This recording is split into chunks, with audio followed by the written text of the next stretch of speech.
The reason I'm bringing this up is this is becoming a common theme with some of these more far left progressive candidates and their websites. You know what she didn't talk about there? She didn't talk about issues, specifically where she stands on them. She used buzzwords like MAGA extremists and Medicaid, healthcare, education. She didn't actually tell you what her plan was, and she didn't actually tell you where she stood on these issues. Do you want to know why? Because this is becoming all too common with Democrats. They intentionally leave the issues off of their website, and they dance around them when they're pressed on them because they don't want to have to actually answer for them. They don't want to tell you how they feel about these issues because they know they're so wildly unpopular. And that's what that brings us into our lead topic here. So Gavin Newsom, remember, I told you guys a month ago with Monty Scott on the air, he asked who I thought the Democrats' nominee was going to be, and I told you it'd either be Alexandria Ocasio-Cortez or Gavin Newsom. Everybody else is really competing for that vice presidential ticket there. But Gavin Newsom had this press conference, and this is what he said. Oh, sorry, wrong one. We lost the popular vote, and we lost the electoral vote. We got crushed, and we need to be humble about that, and we need to have some grace, and we need to understand why. Was it because of the incumbency penalty? Was it because of inflation? Was it because of interest rates? Was it because of immigration? Was it because we were too, quote unquote, woke? Was it because of issues with Israel? Was it all of the above? I think we are going through that forensic. We need to understand at the same time, we also have to push back against the whitewaters and headwinds of the Trump administration. But, I mean, you're leaving something very important? So that's a guy who's dangerous because I think politically, between him and AOC, their beliefs are not actually that far apart. He's probably a little bit more moderate than her when you look at the way he's governed and how he would be as a president, but they're not that far off. The difference between the two of them and why I think Newsom is actually a better player in the general is because Newsom at least kind of gets how the game is played.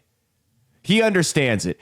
AOC seems to have no problem tripling down on the river to the sea crap, on the transgender garbage, on the post-birth abortion, whereas Newsom has not only moved to the center on some of those issues and, tried to whitewash a lot of history and things he said. Newsom has done something that's very interesting, which is he's found issues that really aren't political, but the average voter that's not tuned into politics, unless it's a presidential election year, will see those issues that he's taken and go, oh, I like that.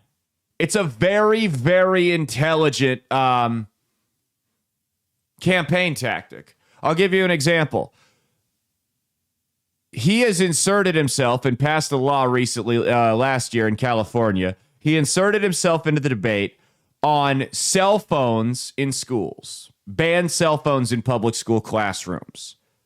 Now, that seems like a non-issue, but it's an important one to the guy that's working a 9 to 5 and his wife that's working a 9 to 5 that don't have the time to homeschool their kids and double check what they're into, but they're worried about, are my kids actually getting a good education? And they see the stuff on the 6 o'clock news about all the, the cell phone addiction and how it's ruining kids and their study habits. And then they see this guy named Gavin Newsom come along, inserting himself into the issue. That's not a culture war. Like, let's be honest, these culture war issues that we even talk about on this show really don't affect all of the general public all that much, not as much as these issues do. So he's intelligently positioned himself into the middle of issues that the average everyday American swing voter cares about. Now, is he actually going to take care of these people when he takes office? Of course not. And I also have my hesitations on how easy it would be for them to sell him to the general public. I don't see a blue-collar worker in Michigan being able to relate to Gavin Newsom, but I also don't see him voting for AOC. So you're kind of damned if you do, damned if you don't there. However, with that said, Gavin Newsom, the difference between the two of them, like I was saying, Gavin Newsom actually understands the way the game is played. Newsom kind of gets it. He doesn't get it all the way because he's still kind of a West Coast smug elitist prick, but he kind of gets how to play the game. He knows why they lost. He's not batting 1,000 in terms of making adjustments, but he knows why they lost. That press conference, he ran down everything. He's not Tim Walz going frolicking around, doubling down on the bullshit. He gets it. He says we went way too far to the left on issues that people weren't comfortable with. We have to stop. That's the big difference between Gavin Newsom and a lot of the Democrat Party. And the scary part is Gavin Newsom is further to the left than a lot of folks in the Democrat Party. He's just not showing it right now. He's a slick politician. I mean, this guy could very well be Bill Clinton 2.0, and that's scary. Now, I've been listening to his podcast because I think it's important to listen to people so that we disagree with, number one, so you don't just get into an echo chamber, but number two, so we know how to counter what they're saying, and we know what their game plan is. I mean, if the enemy's going to go out and broadcast a game plan, we would be stupid to not go, maybe pull a little Bill Belichick and grab our 23-year-old girlfriends and our hoodie and our camera and sit up there and record their practices, right? We'd be kind of dumb not to do that. So I've been listening to his podcast, and he had a show, an episode where he interviewed these two reporters that wrote a book about why the Democrats lost and where Harris went wrong in her campaign and how she was stupid to, shun the podcast and think she was bigger than Rogan and all this stuff. And he gets it. He's surrounding himself with people who get it. That's the other part there. So he actually understands what adjustments need to be made. Now, is he going to make those adjustments and is it going to be believable? That's another conversation. The other thing I'll say about him, the guy is a damn good talker. And I've said this before, I'll say it again. I could see him, despite all of his baggage and how horrible he's done with California, once again, to the average, I hate to call them low information voters because I'm not insulting their intelligence. They just don't follow politics like the rest of us do. But I could very easily see him getting in front of the average low information voter and swaying them because he is a good talker and he has an uncanny ability to manipulate data that maybe doesn't favor him into an attack on his opponent.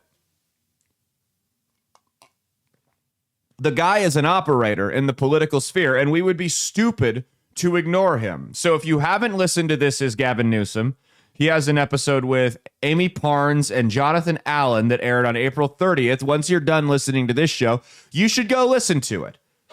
Because it's interesting to see how the Democrats that aren't totally blinded by the wokeness that want to keep doubling and tripling down, that's completely, they can't do that. If they do that again, they're going to get dog walked in 2028. But it's interesting to see how the Democrats who understand they fucked up think. People like him, people like James Carville, people like Stephen A. Smith, people like Cenk Uygur. Those are people we should be paying attention to because those are the only people that the Democrat Party has, or excuse me, if they want any hope at winning in 2028, those are the only people they can listen to right now. It's a very odd group of people, but that seems to be their best angle. Now, he also interviewed, he had a great, I shouldn't say great because I don't like him. I'm not a Newsom fan. I want to make that clear. I find it interesting to see what the other side's saying. And more importantly, I find it valuable to see what the other side is saying.